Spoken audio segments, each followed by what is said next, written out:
Members of the Committee on Higher Technical and Vocational Education. Senator Bongo is present online.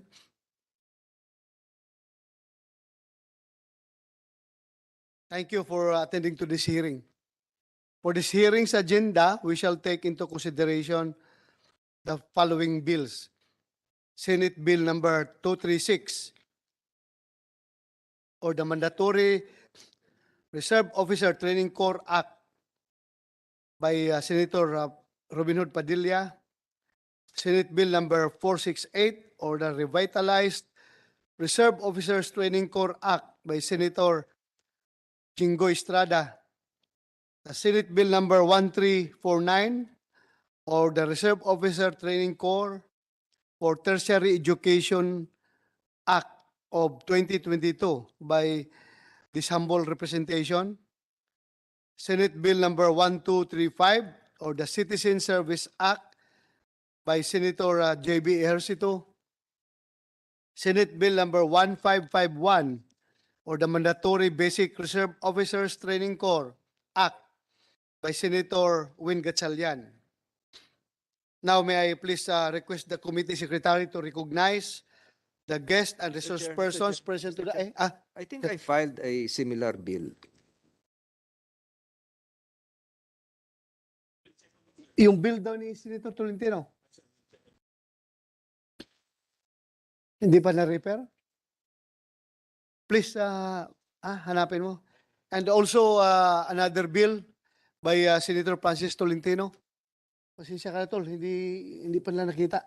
Anyway, papahanap natin.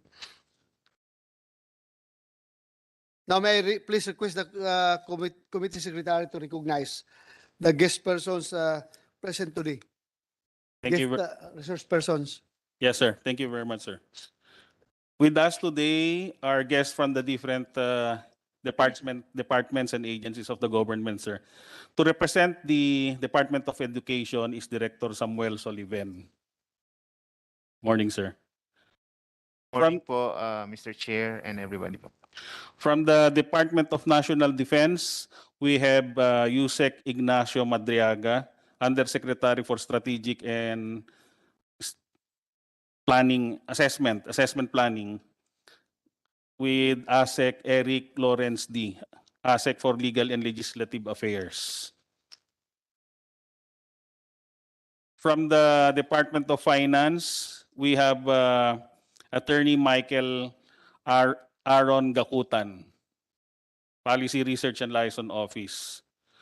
From the Department of Budget, we have with us online the Chief of Budget and Management, Ms. Mary Rose Aguilar, Chief Budget and Management Specialist, Ms. Rowena Marte, and Senior Budget and Management Specialist, Ms. Elizabeth Joy Fadri, as well as the Budget Management Specialist, Ms.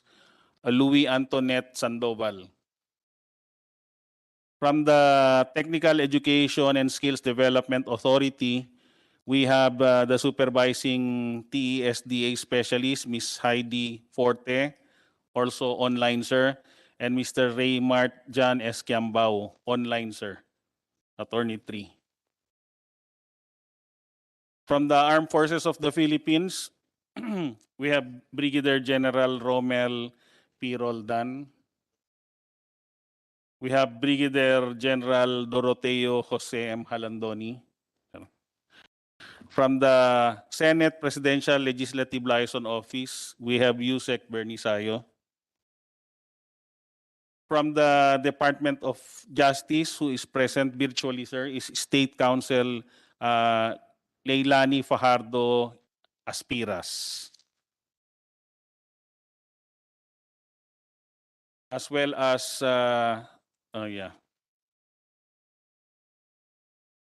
from the Philippine Association of Private Schools, Colleges, and Universities, we have the Corporate Secretary and COCOPEA Managing Director, Attorney Joseph Noel M. Strada. From the Philippine Association of Colleges and Universities, we have Attorney Joshua Calaguas, Assistant Legal Counsel. From the Vanguard, we have Attorney Gilbert Raymond Reyes. From the NARAA or National ROTC Alumni Association, we have Major General Marlu Salazar. We have Brigadier General Virgilio Garcia. Morning, sir. Sir And- Chairman. We have Brigadier General Quirino Alonso. And we would also like to take note, sir, that the following have already submitted their position papers, UP Vanguard, sir, DBM, and NARAA, sir. Thank you, sir. Thank you, Comsec. Again, thank you to our resource persons physically present today. And also yung nasa online. Good morning, everyone again. In times of distress, it is but normal for us to expect the worst to come. We are humans after all. The same goes for times of uncertainty or war, or at least rumors of it, including natural disasters, calamities, and other unpredictable events that push our country to its brink of panic. All these events call for our preparedness.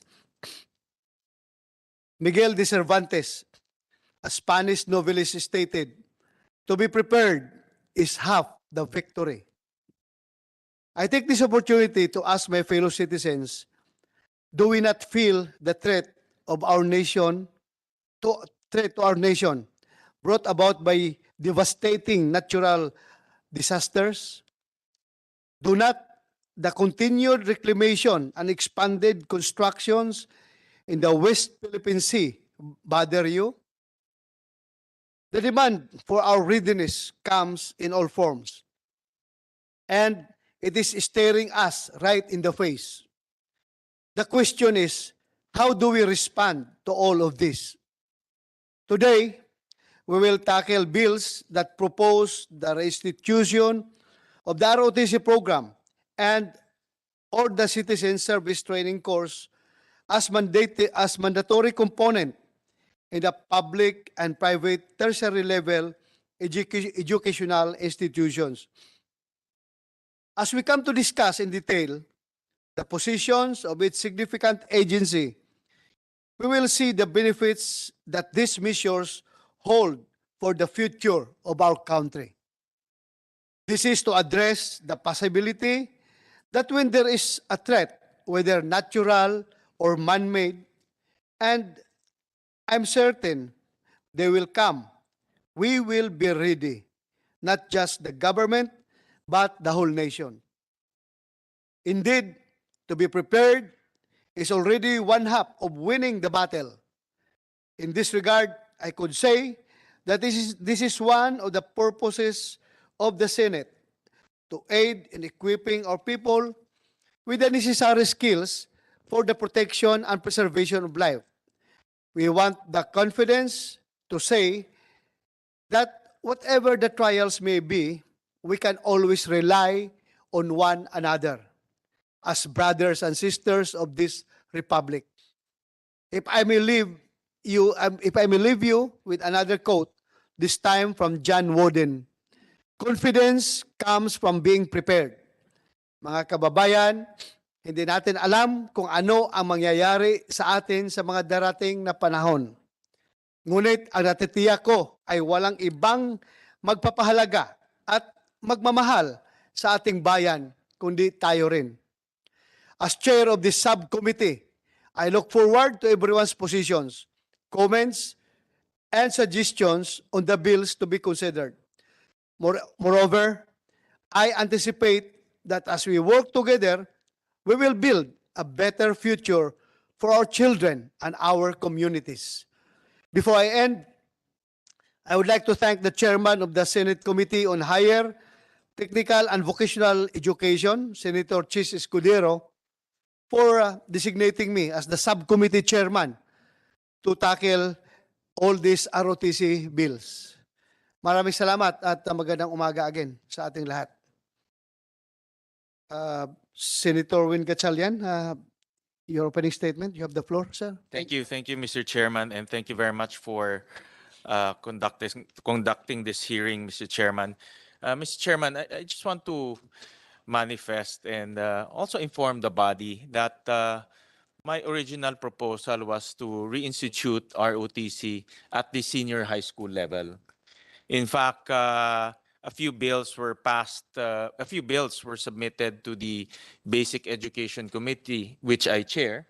5 bills were filed in the Basic Education Committee. I think that includes also the bill of Senator Francis Tolentino. And the basic intention of those bills is to bring back our ROTC at the senior high school level. Senior high school level meaning kids who are attending school age 16, 17, and 18. But Mr. Chair, I would like to stress that there are a lot of events that led to my reconsideration of reinstituting ROTC at the senior high school level and bringing it back instead at the college level. And let me show some slides, Mr. Chairman, on why I decided to reconsider and instead reinstitute it at the college level. Number one is COVID-19. No?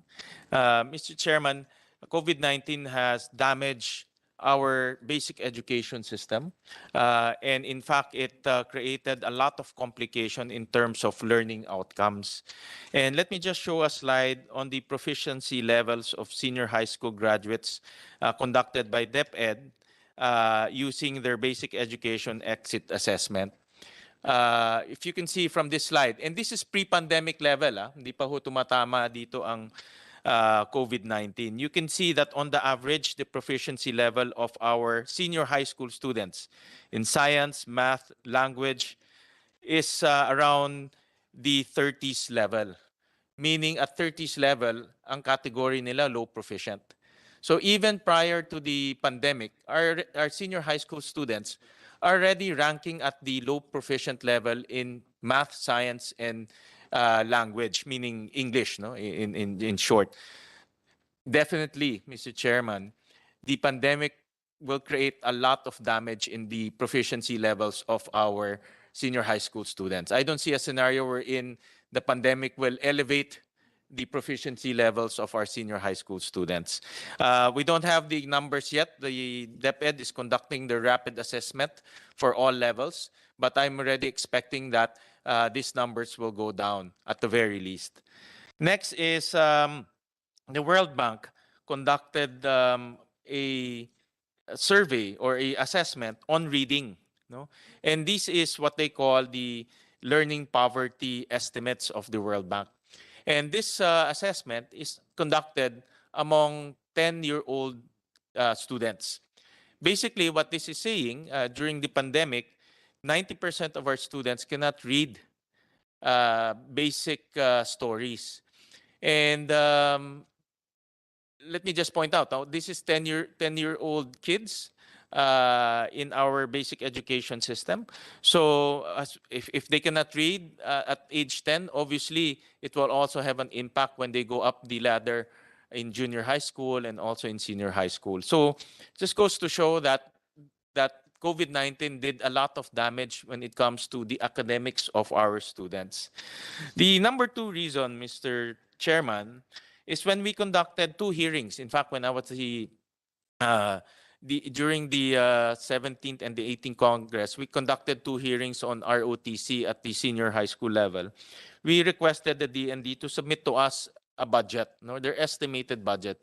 Right now, we have 0 ROTC in our senior high school level. So reinstituting them will need a lot of budget. So we asked them for a budget estimate. And their submission to us that it will cost about 9.2 billion pesos in terms of budget to reinstitute ROTC at the senior high school level. And our friends from the DO from the DND can elaborate on this later on. So in other words, at this present time of trying to reduce budget deficit, trying to allocate funds to improve our school system, 9.2 billion is quite a hefty sum, no, to reinstitute ROTC from zero, no, in our senior high school level. So in other words, starting from scratch will cost you about 9.2 billion pesos. The third one, reason, Mr. Chair, and this is actually a bit of good news, no? After the implementation of the free college tuition, meron na tayong free college tuition po we saw a improvement in terms of senior high school students graduating, senior high school students moving to the college level. If you remember, one of the arguments in reinstituting it at the senior high school level is because we want to capture all senior high school students, no? But data is showing that almost on average, 81% of our students are already moving from senior high school to college. Halos lahat na ho yan, Mr. Chair, no? So we're just talking about 19%, so about 180,000 students who are not moving from senior high school to college. I would like to discuss that later on what to do with that 180,000 students who are not moving to college. But in summary, because of the free higher education, we are seeing encouraging signs of students students having interest moving to college. And in fact, they're moving to college kasi wala na silang binabayaran na tuition fee, Mr. President. So this is an encouraging number because we are now seeing more students going into college. But bearing in mind, Mr. President, Mr. Chairman, that if you look at the entire system, no, from grade 1 to senior high school, it's actually not as encouraging as I want, Mr. Chairman. We saw that the cohort survival from grade 1 all the way to grade 12 is only 51%.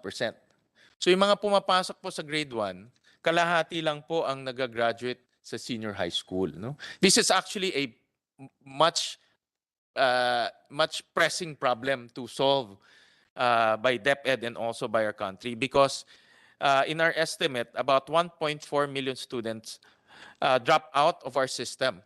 Meaning if they go into grade 1, only 1.4 million students do not graduate senior high school. No? So this is actually a much more pressing problem that we need to solve as a country dahil maraming nagda-drop out along the way. But I also want to throw this to the committee and put this on the table because these students, even though they drop out, obviously they will turn 18.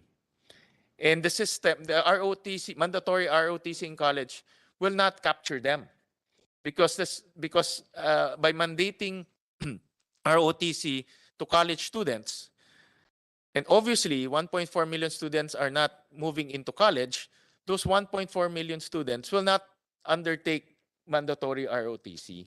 So these are the things that we need to think about because if we want ROTC to be universal, meaning lahat po ng 18-year-old dapat mag-train, then 1.4 million students are not being trained by with ROTC. So something to think about by the committee. Maybe we can look at RA 7077, the Reservist Act. I think that's a law that can address this cohort survival issue, Mr. Chairman. So, Mr. Chairman, in summary, those are the three reasons why I reconsidered my proposal to reinstate it at the senior high school level and instead reinstate it at the college level because the college level it's already there. No?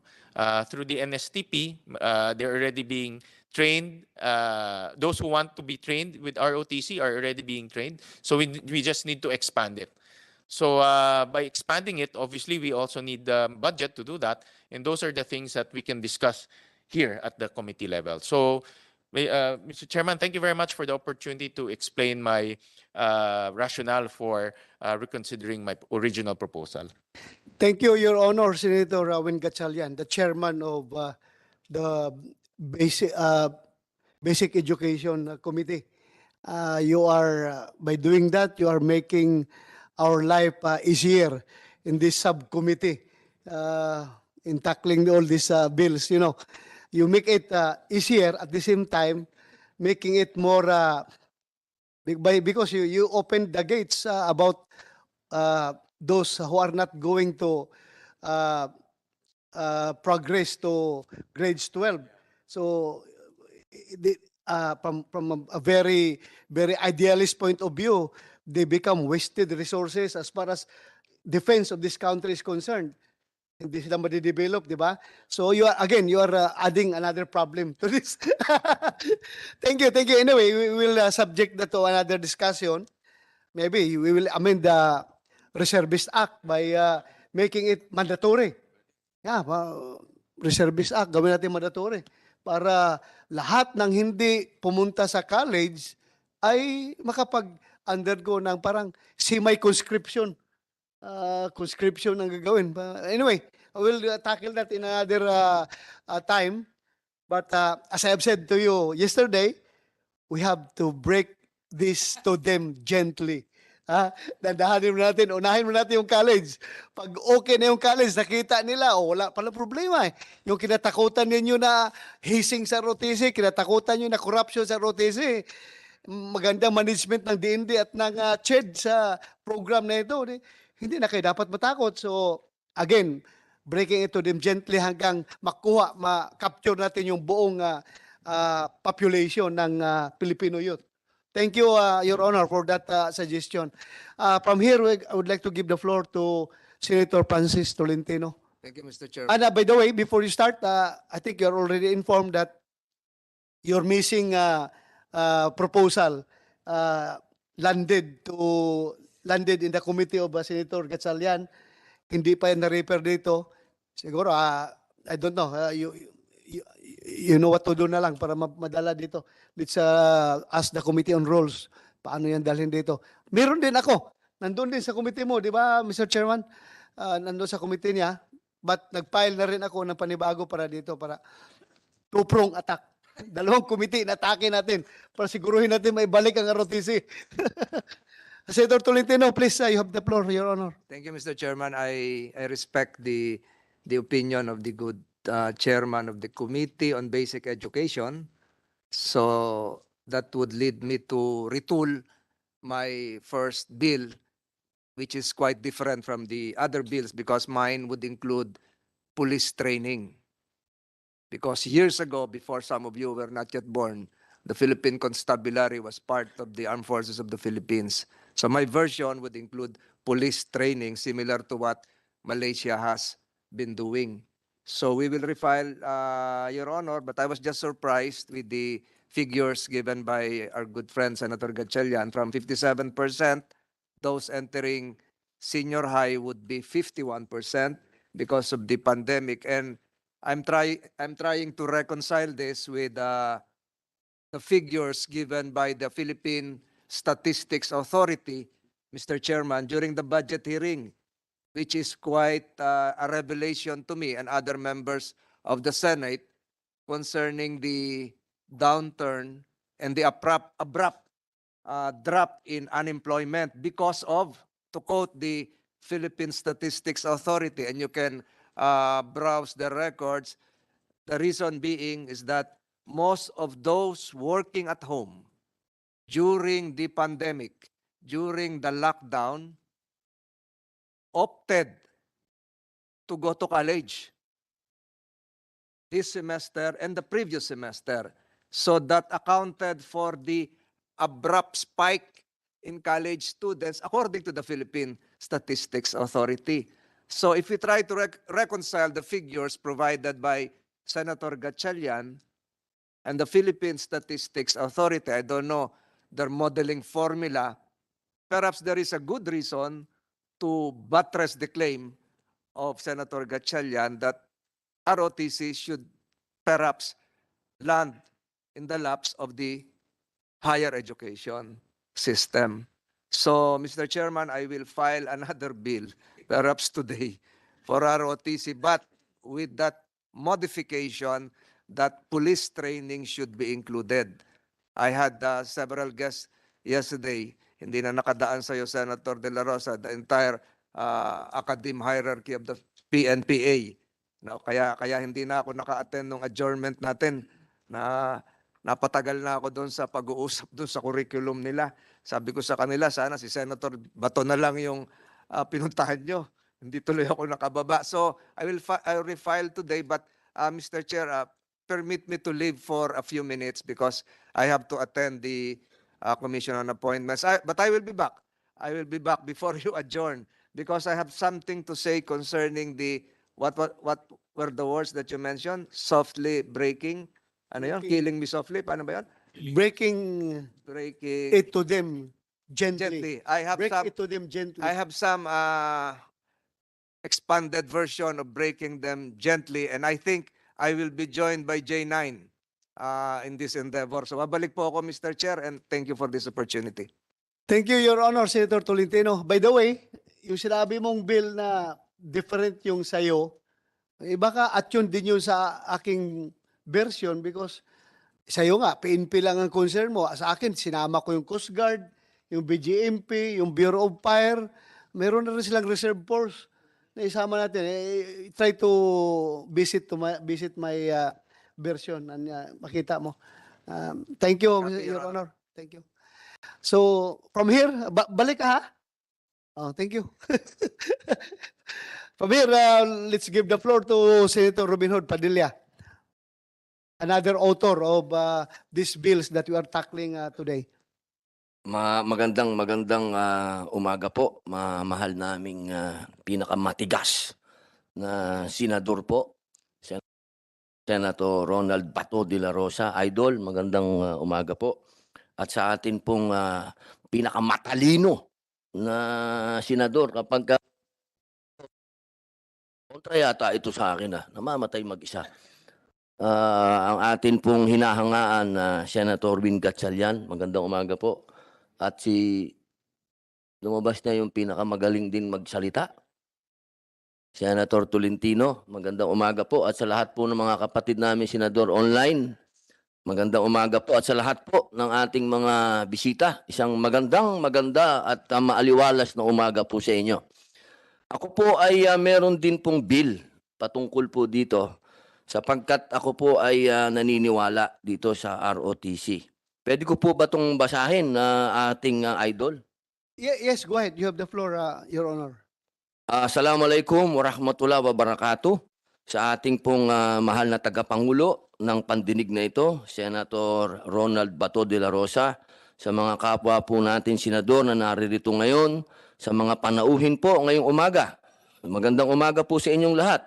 Hindi pa man po ako senador ng Republika, ay nasa kamalayan na po ng inyong lingkod ang pagnanais na maibalik ang Reserve Officers Training Corps bilang requirement sa undergraduate degree o diploma program sa pampubliko at pribadong tertiary level na paaralan.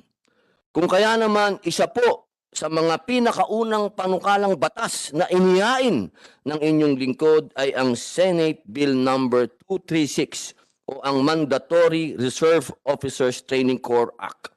Sa ilalim ng panukalang batas, ang basic ROTC program ay magkakaroon ng training sa mga sumusunod. Una, external and territorial defense. Hindi naman po kaila sa atin ang mga kinaharap na bantang panlabas ng ating bansa, bunsod ng tunggalian, pagdating sa hangganan ng ating mga karagatan sa dagat kanluran ng Pilipinas. Gayon din, mga tensyong geopolitikal na nagaganap sa iba't ibang panig ng mundo na hindi man direkta ay may mga implikasyong hindi nating maaaring ipagwalang bahala bilang isang bansa. Naniniwala ako na nararapat lamang na maihanda natin ang ating mga kabataan upang matiyak ang seguridad ng Estado sa oras ng hingin nito ng pagkakataon. Pangalawa, kasanayan sa internal security, peace and order, and public safety. Ang inyong lingkod ay buhay na saksi sa napakaraming panloob na banta sa seguridad at kaligtasan sa pang-araw-araw na buhay ng mga Pilipino pagdating sa mga issue sa law and order, armed conflict, banta ng terorismo at iba pang transnational crimes. Kinakailangan natin ang mas maigting na puwersa upang hindi maging balakid ang mga ito sa ating kapayapaan at kaunlaran. Pangatlo, pagsasanay sa disaster risk reduction and management. Tulad ng aking nabanggit noon, malaki ang maitutulong ng disiplinado, nagkakaisang paggalaw sa pagtugon sa mga kalamidad na halos naging pangkaraniwan na sa ating bansa. Hangad natin na magkaroon ng organisadong grupo na aalalay sa pamahalaan upang sumagip ng buhay sa panahon ng sakuna.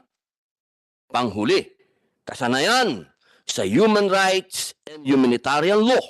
Isa po ito sa naiibang sangkap ng panukalang batas na ating hinihain dito sa mataas na kapulungan. Naniniwala ang inyong lingkod na magiging napakahalagang sangkap po ng Mandatory Reserve Officers Training Corps ang kaalaman sa pagtataguyod ng karapatang pantao, kaalinsabay ng pagsasanay para sa ating National Defense Program. Nais po nating linawin na exempted sa programa ang mga physically or mentally unfit to render military service and persons with disability at mga na-convict sa criminal offenses involving moral turpitude. Aray ko po, meron na po akong absolute pardon. Accepted din ang mga may issue dahil sa pananampalataya at mga dumaan na sa similar military training from a previous undergraduate degree or diploma program.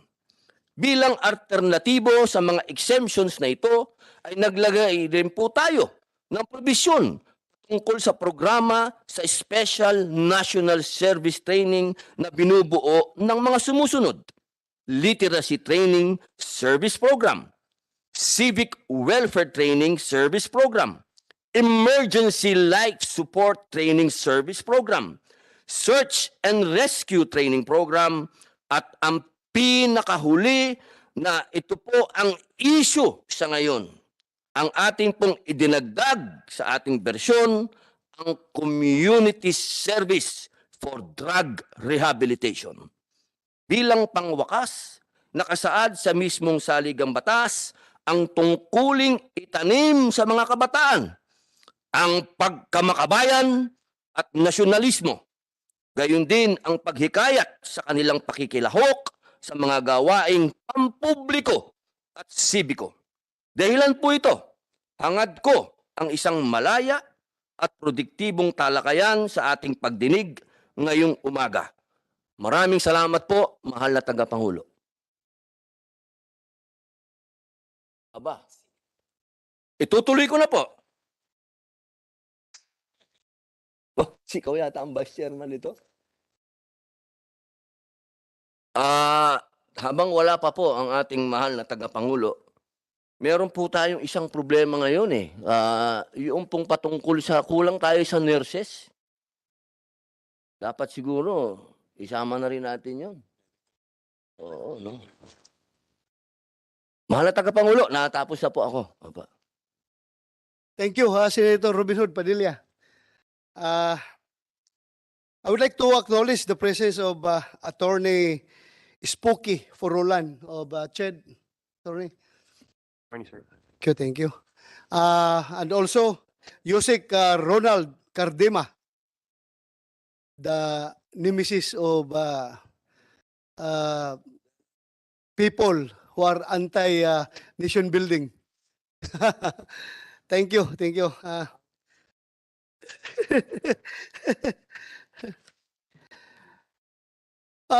From here, pwedeng unahin muna natin yung CHED for the presentation kasi according to them, meron daw silang pinagbuong united effort sa lahat ng mga agencies involved dito sa ROTC i-present nila yung kanilang version. So, are you ready, Yusek? Sir, Director Len, sir. Ay, sige lang. Thank you for the promotion, but it's on the director. Sige lang. Okay. Sir, Attorney Spocky Farolan I'm the Head of Legal and Legislative Service of the Commission on Higher Education. What we actually do have with the indulgence and of course, in due recognition of the other agencies involved, especially the Presidential Legislative Liaison Office, the DND, the AFP, TESDA, and I think DepEd was also present in the meeting, and other agencies who were part of the consultation conducted and organized by the PLLO. As of yesterday, after a long series a series of discussions, we actually have come up with a compromise bill, consensus. We would rather call it, kasi we'd rather use the term consensus. A consensus bill for that would more or less capture the intent of our president, which when he mentioned in his SONA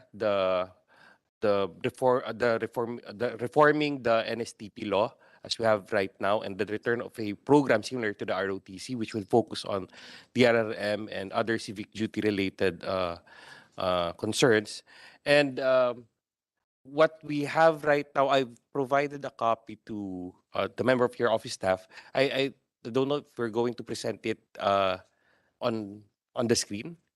If we're going to, but before being presented on the screen, Your Honor, we could give you a brief summary of the content, just the salient points. It will be the bill actually will be institutionalizing, if passed, a 2-year mandatory National Citizen Service Training Program in tertiary education. When we say tertiary education, it includes higher education, so baccalaureate degrees, and other post-secondary courses which are offered by TESDA, but would cover only those which extend up to 2 years at least. So yung mga TESDA trainings po na from 2 years onwards, kasi may mga 3-year TESDA programs din po, would be students under it would be covered by this program, this NCST. But there is a provision in this proposal that special seminars would also be conducted. Special citizen service seminars and programs would be developed, formulated, and designed to also ensure that those who are taking up TESDA courses or training courses which are less than 2 years, especially those taking up the NC2 courses, would also be subjected to some sort of training or orientation in our citizen service program, and they will eventually also be they can be part of our pool of volunteers and human resource when it comes to national emergency or any national need. So it would be a 2-year program offered in the tertiary education, but there will be a 4-year optional ROTC program. The 4-year optional ROTC program, it would all really be geared towards producing officers for the regular and reserve force. Of course, for the conversion of the officers into regular force, for regular commission, there would be other requirements as the DND or AFP may prescribe. But the concept would be having a 4-year ROTC course. So we didn't make any distinction between a basic ROTC, advanced ROTC, unlike before. Now, the ROTC program is a 4-year program. So it's really designed to make officers for our reserve citizen armed force. Then the curriculum for our National Citizen Service Training would be developed by a NCST technical panel, which would be multi-agency with representatives from private, relevant national organizations which would design and periodically update the curriculum. But the focus of the curriculum, and we do have a list of the subjects, of the proposed subjects for it, would be on practical and truly useful competencies and skills in civic duty, individual survival and safety skills, mass/community emergency and disaster response and management, and citizen soldier training. So in those 2 years, the student, the trainee, or what we call the citizen, citizen cadet, as we would call those who would undergo the NCST, would undergo training that would be both military and non-military. They would be subjected to the skills, individual skills, which would be useful for them even in time, in peacetime, or especially in times of emergencies and disasters. Once they graduate from the 2-year program, so both male and female students would be covered under this. Once they finish the 2-year course, they will be issued 2 serial numbers. It will be a dual registration system. They would be registered under the National Service Reserve Corps, which is an existing aggregation right now under the OCD, which would be in charge of their mobilization for non-combat and non-military activities. But they will also be issued serial numbers for the AFP, Citizens Armed Force, because they will also be deemed as members of the Citizens Armed Force, or what we refer also as the AFP Reserve Force, and they will be given military serial numbers for military or combat purposes deployment, Your Honors. So once they are registered, the deployment, the monitoring of the training would be done by a national citizen service training monitoring and oversight committee, which would be chaired by CHED,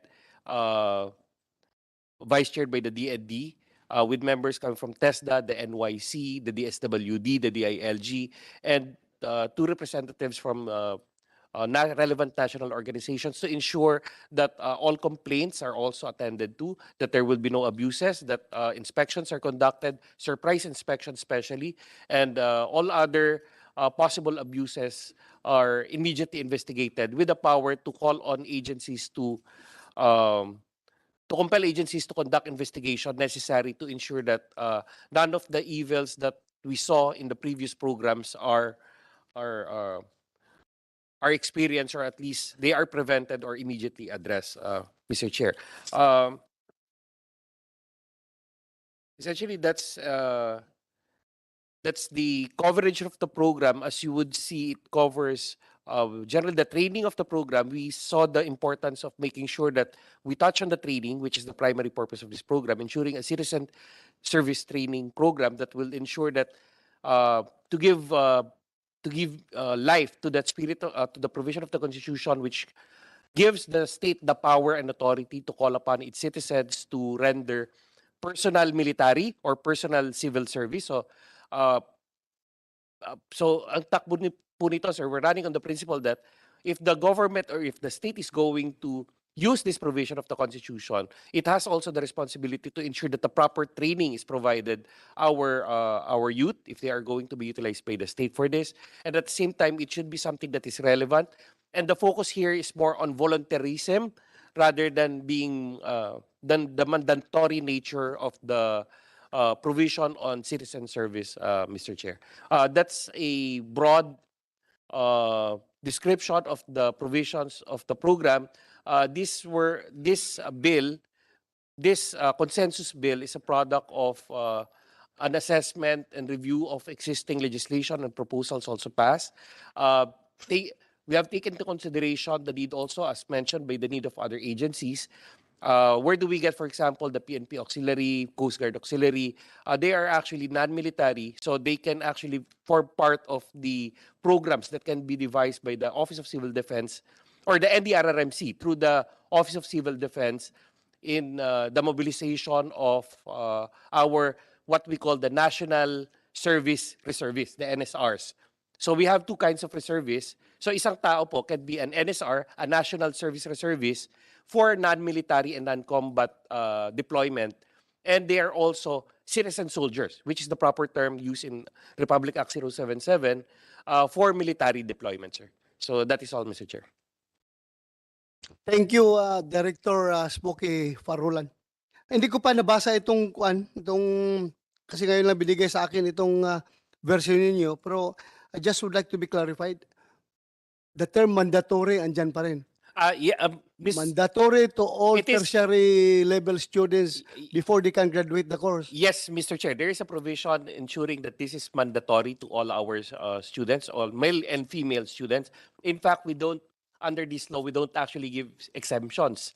When in other bills, they exempted those who are PWDs, those who are with disabilities, or those who were one of the concerns raised by our good Senator, Senator Padilla, those who were convicted of by final judgment.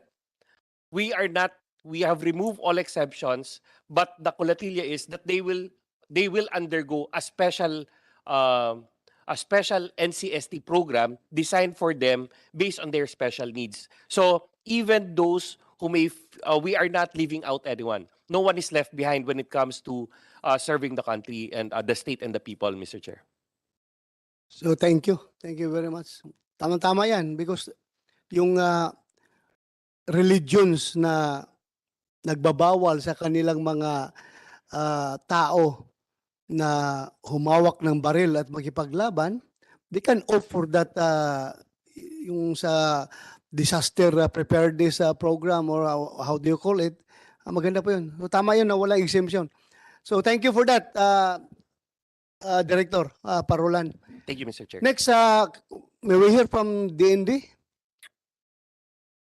Thank you, Mr. Chair, and distinguished senators and other members of this committee.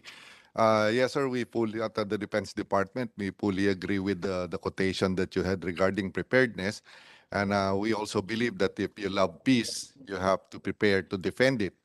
And peace is not only disrupted by armed conflict, but also by natural disaster. And the consensus bill that we are proposing has actually captured all the spirits of the law that was, or the bills that were passed by all the good senators. And personally, from the Defense Department, would like to thank all the senators that have filed the bills reinstituting the ROTC in its and on its form. So the consensus bill that Director Parolan just mentioned is a conglomeration of all the good features of all the filed Senate bill and created a consensus that would capture all the spirit of the bill, sir, para walang maiiwan. So yung pinopropose namin ngayon, sir, is a consolidation of all the bills. Just to explain a little bit more regarding dun sa tertiary level, sir, there is the 2-year course is intended to generate the reserve force. Ito po yung mga sundalo, mobilizable po in terms of emergencies and in times of war. Yung pong 4-year course are for those people who are intending to join the officers corps in the future. Kaya po siya 4 years course. Bali, there we have 2 tracks, one for the first 2 years, first and second year. These are for the reserve component ng mga sundalo na hindi walang plano mag-official later on. And a 4-year course, this is mandatory ROTC na pwede natin tawagin mandatory ROTC. Now, after they graduate from the 4-year course, na part ng ROTC, they would be commissioned as reserve officer in the reserve force. And if they want to join the regular force, they would have to undergo a selection and a pre-deployment training. And that would qualify them to become regular officer. Wala na po yung distinction ngayon na regular at saka yung reserve. So kahit galing ka po na ROTC, once you intend to become part of the active service, you undergo yung selection and the pre-training and you would become a regular officer of the Armed Forces of the Philippines. So yung pong intent natin to have a mobilizable citizen ready for any contingencies and a source of officer for the Armed Forces of the Philippines are captured in the consensus bill that we are proposing. And just to complete the picture, sir, the DND in our with the indulgence of DepEd, with your permission, sir, may I discuss yung napag-usapan natin, sir, regarding sa grades 11 and 12. Sir. Sa grades 11 and 12, sir, it will not be, there will be a program that would prepare our 11s and 12 for the ROTC or for the military training that they would undergo when they go into the tertiary. So the intent of the 11 and 12 is not to really create child soldiers like what the critics are saying, that if we institute ROTC in the 11s and 12, we are creating child soldiers. So the program would be for the 11s and 12 is a sort of a citizenship development training that would introduce to the 11s and 12 how to become a good citizen, how to follow law. There would be subject on, it's like a Boy Scout sort of training. There would be drug awareness, community service, a little bit of survival skill. And the only military portion of this is focused on the military history of the Philippine military that is intently focused po on the role of the youth during times of emergency and during times of conflict. So we would be discussing as part of the military history or those role of the youth during World War II, like, for example, the war classes of PMA, where the first and second year cadet went to Bataan, the yearlings and the fourth classmen were disbanded, but they went on to fight, creating the Hunters ROTC guerrilla. So these are the youth that fought for the country when the time that they were needed. So, and the highlight of the program for the grades 11 and 12 is a visit to our battle sites, like in Mount Samat, where a veteran, a 93-year-old veteran, if he's still able, he would relate when he was 16 years old, 18 years old, 19 years old, he fought for the country during that time. The intent of the program for the 11 and 12 is to prepare the youth to become good citizens and instill nationalism that would instill in them that the idea that they have a role to play in the defense of the country in times of disaster and in times of war, so that when they undergo the ROTC training, whether it is the 2 years or the 4-year course, they will be prepared passionately. Kumbaga, ready po yung puso nila at kaisipan nila na hindi ito pahirap itong ROTC na to, but ito ay katungkulan o responsibilidad ko bilang isang mamamayang Pilipino, ipagtanggol ang Pilipinas sa anumang pagkakataon sa sakunaman o sa panahon ng digmaan. So generally po, yung from 11 and 12 hanggang tertiary is na-cover po natin yung essence ng mga final po na Senate bill ng ating mga magigiting na mga senador para buhayin po yung ROTC. Maraming salamat po. Yes, thank you. Alam nyo, yung during our time, di ba? Before ka mag-college, yung fourth year high school ka, meron tayong C80. Citizens Army Training. Then, pag-college mo, saka ka mag-ROTC. Pero tanong ko lang doon sa version ninyo, since parang binigyan nyo ng leeway, yung isang estudyante na pwedeng mag-focus siya sa military training or sa, ano yung isa? Yung sa disaster preparedness ba yun? Ay yung sa what we call it civil defense. Civil defense. And other non-military, non-combat activities, Mr. Chair. Pero yung 2 years na yan, doon sila pwede maghiwalay? If I may, Mr. Yes. Chair. Actually, in the 2-year program, everybody would go through it. So everyone will be trained to be civil servants. Everyone will be trained to be soldiers. So the state under this NCST program bibigay sa iyo lahat ng pwede mong matutunan na practical skills, including swimming, survival and rescue swimming. Okay, got it. But after those 2 years, if you want to pursue being an officer in the military, pwede ka po yung ROTC, the optional ROTC. Thank Or you. pwede rin, sir, na i-ano ko lang, sir, na under the NSRC also, pwedeng magkaroon ng tie-up ang OCD with the Philippine Coast Guard, PNP, BJMP, to produce other possible avenues for the development of officers in those agencies, Mr. Chair. So thank you for that clarification. Dahil nga, just to allay the fears of those yung mga diehard na ROTC talaga na baka sabihin nila na, yung version ninyo, nawawala yung ROTC. Terminology lang yung pinalit natin. So, okay. We Tingnan mo prefer sila yung mga retired generals natin, nag-iisip sila mo. Nandito kami para sa ROTC, tapos nawawala yung ROTC. Yun, tama yun. Very We- good, we- very we- good explanation. We prefer the use of the term citizen soldiers. Citizen soldiers. Yes, sir. Thank you. Thank you very much, Attorney Farulan. I would like to acknowledge the presence of Senator Bongo.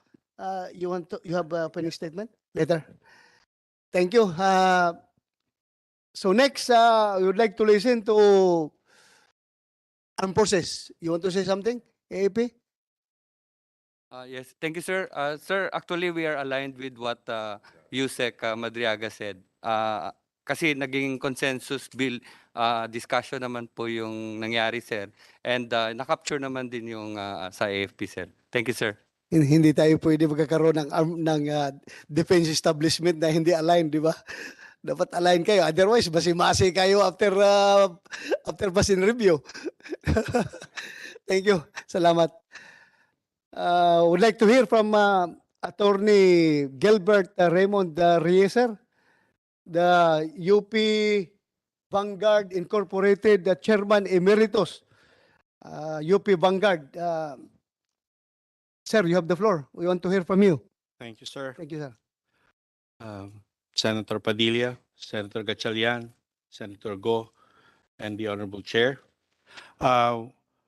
Actually, we've gone through all of these suggestions, and the biggest input that we express elation over from the 17th and 18th Congress is now there is no raging dispute of where to lodge the ROTC.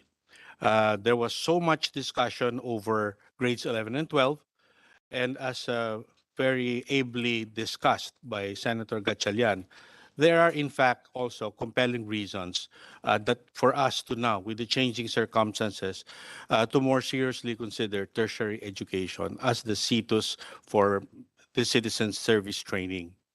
Now, in all of these, in all of the bills, no, by Senator Padilla, by Senator Estrada, and Senator De La Rosa, they all basically espouse three basic concepts.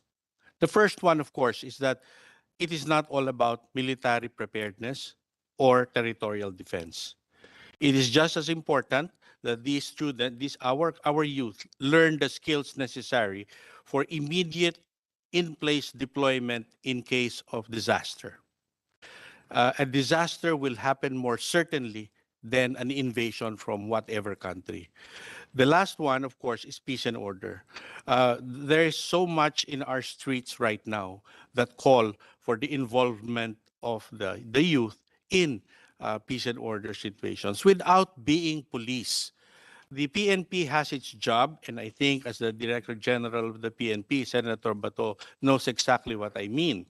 But there are matters that the deployment of a reserve component, or even just students deployed under this training can be used, can be very useful to the country.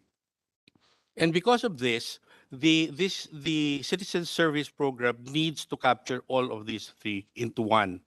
So that at the end of the day, anyone who undergoes the citizen service training program is equipped completely to be able to act as in disasters, peace and order, and military if necessary.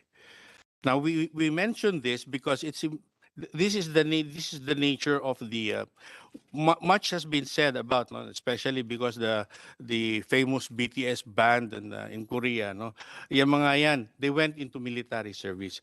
But that is the model in those countries because they're basically in a state of war in times of peace.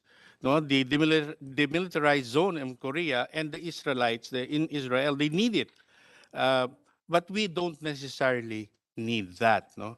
Yes, there are irritants in certain areas of the country in the South China Sea, but we don't really need to prepare exactly just for that. What we need is actually to have our citizens ready to help. When the undoys come and when earthquakes come, and more importantly, when there are civil unrest. Kanina nabanggit po yung terrorism. While that is also a law and order problem, terrorism is very special. And you don't need the military to come into that. that is not a military action. By its nature, it is not military unless you're fighting it as unconventional. In the universal police parlance, it is a law enforcement problem, not a military problem. Anywhere you go in the world, they say it's not a military problem. That's a law enforcement problem, police problem. Yes, sir. Thank you, sir. Exactly, sir. So, Mr. Chairman. Mr. Chairman. Opo. Go ahead, Senator Robin Hood Padilla. Singit lang po ako. Nagiging terrorism problem po to kasi sa recruitment. Kapag hindi po natin na ihanda yung ating mga kabataan na sila po magmahal sa kanilang bayan at sila po dapat magserbisyo ng voluntaryo sa kanilang bayan, may pag-asa po ito na ma-recruit ng mga terorista. Nakita na po natin yan sa Marawi at nakikita po natin yan nagagawa ng mga teroristang komunista. At, Exactly. I agree with you, Your Honor. Opo, katulad din po kanina, madagdag ko lang po. Sorry po, naputol ko po kayo, sir. UP Vanguard, tagahanga niyo po ako. Ang kapatid ko po dating ganyan, maganda yung sombrero niya eh. Opo. Sinusuot ko pa yun, pag naglaro ako, nagagalit siya. Kinakatok ako, tigas nun eh. Ginawa mong paglaruan yan. Sabi niya, naalala ko lang po. Nabanggit lang po kanina. Sorry po, Mr. Chairman, anuhin ko lang po. Baka po pwede po na idagdag po ni Undersecretary Ignacio Madriaga. Kasi nung ako po ay nasa Philippine Army Strategic Communication, napag-usapan po namin dati yung paghukay pa ng kasaysayan ng ating mga bayaning kabataan. Kaya po ako naatasan nun na gumawa ng isang dokumentaryo na patungkol po sa Katipunan. Na yaan din po ang insinya ng ating Philippine Army, ng ating armed forces po, insinya ng Katipunan, na wag nating hayaan na itong ating mga bayani ng Katipunan ay makuha, kunin ng kalaban. Kailangan ito ariin natin. Sapagkat ang Katipunan, iyan po ang continuation ng ating armed forces. At kaya po sana, sir, mailagay din po natin na wag, alam ko po ROTC kasi ROTC ang pangalan, may kinalaman sa World War II.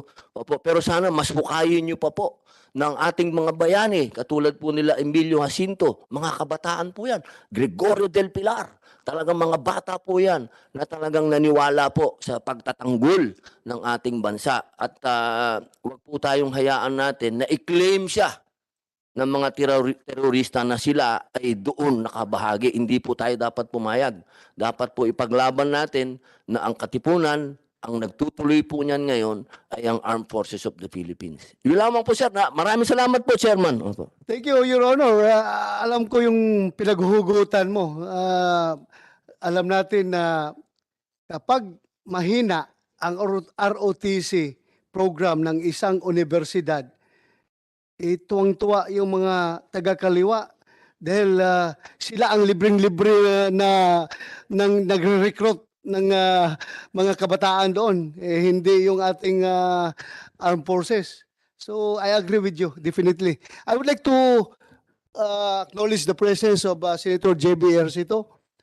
Sir, you want to deliver your opening statement? Then we will go back to you, sir. Please, pakinggan mo natin si Senator J.B. dahil commission appointment ito, pupunta dito, babalik agad doon sa CA. Please, you have the floor, Your Honor. Thank you, Mr. Chairman. Good morning, everybody, to my colleagues, resource persons. Tama kayo, meron po kaming CA ngayon, but in fact, I am one of those who filed also this bill on ROTC because, Mr. Chair, I'm proud to say that I'm a product of the ROTC. No, hindi po ako nagpa-exempt nung college. I undertook 2 years of training. Kahit na tatay ko nung senador na nag-vice president, pwede ako magpa-exempt, pero hindi po. I took the training seriously, kahit na nagbilad tayo sa Fort Bonifacio, sa field ng De La Salle noon. And I think that experience really helped me. I think it really helped me mold me for what I am today. Instill discipline, instill the patriotism. Iba po yung may bandera ka sa iyong dibdib at o kaya nasa iyong balika, sa iyong braso. iba yung pakiramdam, and it also teaches you respect for persons in authority. So I think I would really value that experience. Kahit na ako'y nabilad ng 2 taon, nasunog hanggang hindi na bumalik ang kulay ko, pero just the same, Mr. Chairman, I really strongly believe in the ROTC because for the reasons that I have stated. Mr. Chairman, that's all, Mr. Chair. Thank you. Thank you, Your Honor, Senator JB Ejercito. As we have discussed, he is one of the authors of these bills that we are tackling right now. Sir, would like to go back to you. Hindi ka natapos kanina, Attorney Reyes. Please continue, sir. Yes, sir. Actually, timing na timing po yung pagdating ni Senator JV Ejercito. Maybe I can segue already to basically just formulating for the good senators what the UP Vanguard has been advocating for the past 2 years. And the Citizen Service Training Program, in all the other bills that are pending, they will either be administered by the DND or in the last so-called consensus legislation, will be administered by a committee headed by the CHED. In the view of the UP Vanguard, it is our considered recommendation that this is best performed by an independent commission as suggested in the bill of Senator JV Ejercito. The primary reason for this is basically the concept of a single point of responsibility. Madami na po kasing trabaho ang DND, ang CHED, ang TESDA, ang DSWD, lahat po sila, they have missions that are been embedded into their systems, their personnel and all of that. Now, if we inject this, even with respect to the DND and the CHED, these agencies will actually still have to reorganize completely and retool and restaff. This is exactly what an independent commission will do. So our proposal, Your Honor, is that there will be an independent commission to be appointed by the President, but all of the stakeholders that were mentioned earlier are part of that commission. They will be part of that commission. So all decisions made will involve all of those stakeholders, but there will be a permanent member of 5 who will actually be the ones on a day-to-day basis looking at the discharge of their functions. Lahat po nung pinagbabanggit po natin, kaya po nating refinement dyan eh. We can refine those because we obviously cannot come up with a perfect program at the outset, but we can do it as best we can. So when we expand, that's the necessary consequence. Because before, ang alam po nating lahat ay ang military training lang po. Yun din po dinaanan namin eh. 4 na taon po ako nag-ROTC. I am actually an advanced course graduate. During our time, that's what we did. And it was purely military. But even then, and especially during the NSTP period, when we realized, doon po tayo tinamaan ng mahigit 20 bagyo every year eh. Yung 16 years ng NSTP na yan. And then we had earthquakes, we had volcanoes, volcanic eruptions. And this is what we mean when we say we expand. We expand so that all those who undergo this training at the tertiary level will be actually equipped to react to disasters wherever they may be. If they are not mobilized, they are already there. And there is also, as I mentioned earlier, Senator, sabi nga po nyo, mas maganda kung walang exemption. Because this is the challenge is for this commission to come up with programs with POIs that are dedicated to the disability that makes you unable to join the regular citizen service training program. And since we're all agreed now that it'll be at the college level, we can also agree, as we have previously suggested, that at the levels of grades 11 and 12, what can be put in that area would be the preparatory steps. So that by the time they enter the tertiary level for mandatory ROTC, they are not starting from scratch. Marunong na po silang magmarcha, marunong na po sila ng basic concepts, and we can now introduce more there. No? Problem, of course, would be the CHED has intimated many times na ang grades 11 and 12, punong-puno na po yung curriculum niyan ngayon. Pag dinagdagan daw po natin, baka sila na po ang magkadapa-dapa para ma-implement. But I think we can do it. Because there will be others who will help, no? Especially if the curriculum can be developed somewhere else, as in the commission that we are proposing. And that's why we are asking for an independent commission rather than giving this responsibility to either a department or a committee of departments and government instrumentalities who already have jobs. The commission will have none. This is its only job. Thank you, sir. Thank you for that. Maganda po yung mga suggestions ninyo. Alam niyo yung hindi lang yung preparatory, no? Dapat talaga pati yung Boy Scout pa doon sa grade 1, 2, 3, 4. Kasi doon tayo nag-start ng magmamarch eh. Left face, right face, about face doon sa Boy Scout. Napaka-importante po yun. But anyway, I would like to hear from mamaya, so itong mga government agencies, itong mga retired muna dahil kanina pa itong naghihintay, mabigyan natin ng chance. Sir, sinong mauna, sir? General Salazar? Sir, you have the floor. Sirs, good morning. Yung grupo po namin, 2013 po kaming, I was a former J9 of the Armed Forces of the Philippines. There were earlier studies about the RC program. Yung sabi nyo nga, sir, maganda yung scouting sa bata pa lang because that is how our constitution is. Starting at the age of 10, we will train our youth to become future leaders. And that is why may scouting program tayo na nagkasala si ma'am ang scouting program na wala. May ROTC tayo, may YDT pa nung una, CAT, ROTC. Nagkasala yung pamatay kay Chua, ang ROTC program, nagiging optional. But we should all know it is the defense of the state yung nasa Constitution. And it is not voluntary. It is a requirement for every citizen to render military or non-military service to the Republic. And then, hindi siya optional. Naging optional ang NSTP. So the defense of the state become optional. The reason why we would like this to be clear. Likewise, RA77, ang pinalit, hindi lahat doon nasunod kasi. So, sa amin lang, sa group namin, started to join sa DND 2013, even the ex-senator Manny Pacquiao made mention about senior high, that is already our stand. Because I think it is wrong also to say na we will be exporting child warrior. No, definitely no. If we will try to use our basic mathematics, it's definitely no. So, I have here with me Jel Garcia and Jel Calonso.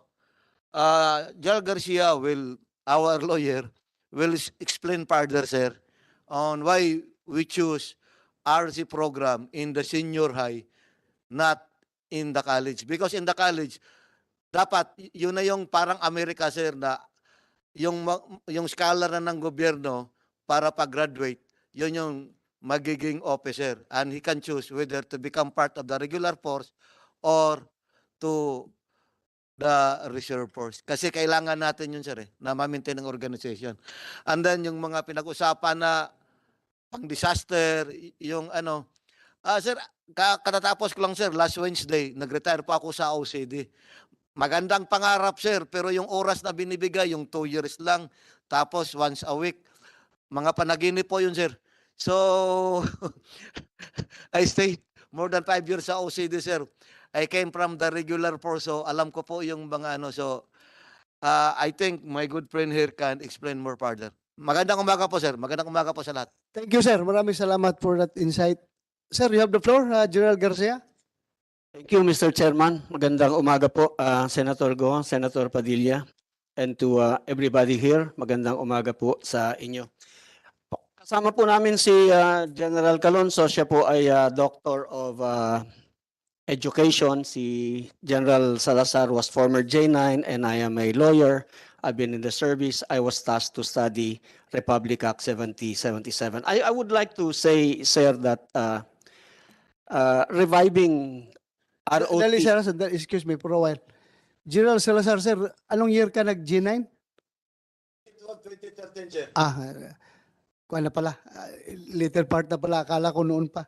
Nung, anyway, may ikikwento lang ako sa iyo mamaya, sir.